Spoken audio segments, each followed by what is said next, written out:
ঘরে কলা এনে ২-৩ দিনও রাখা যায় না, তারপর কলাগুলো এরকম কালো হয়ে যায়। অনেকেই তো এই কলাগুলো ফেলে দেওয়াই পছন্দ করে, কিন্তু আমি খাবার নষ্ট করা পছন্দ করি না, যার কারণে এই কলাগুলো দিয়েই বানিয়ে ফেলবো আজকে একটা মজাদার পিঠা।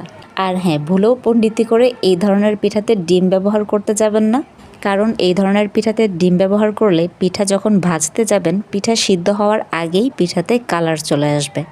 এই পিঠা ভাজার সময় আগুনটা লো টু মিডিয়াম রাখবেন, যেন ভেতরে ভালোভাবে সিদ্ধ হওয়ার মতো সময় পায়।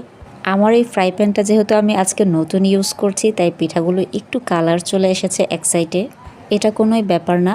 কোনো খাবার একেবারে ফেলে দেওয়ার চাইতে সেই খাবারটাকে একটু মডিফাই করে চাইলে নতুন কিছু বানিয়ে সবার সামনে পরিবেশন করতে পারেন। পৃথিবীতে এমন অনেক মানুষ আছে যারা এতটুকু খাবারও জোগাড় করতে পারছে না কোনো না কোনো কারণে। তাই ধনী বা গরিব নির্বিশেষে সবার কাছে আমার এতটুকু অনুরোধ, খাবার অপচয় করবেন না এবং নষ্ট করবেন না।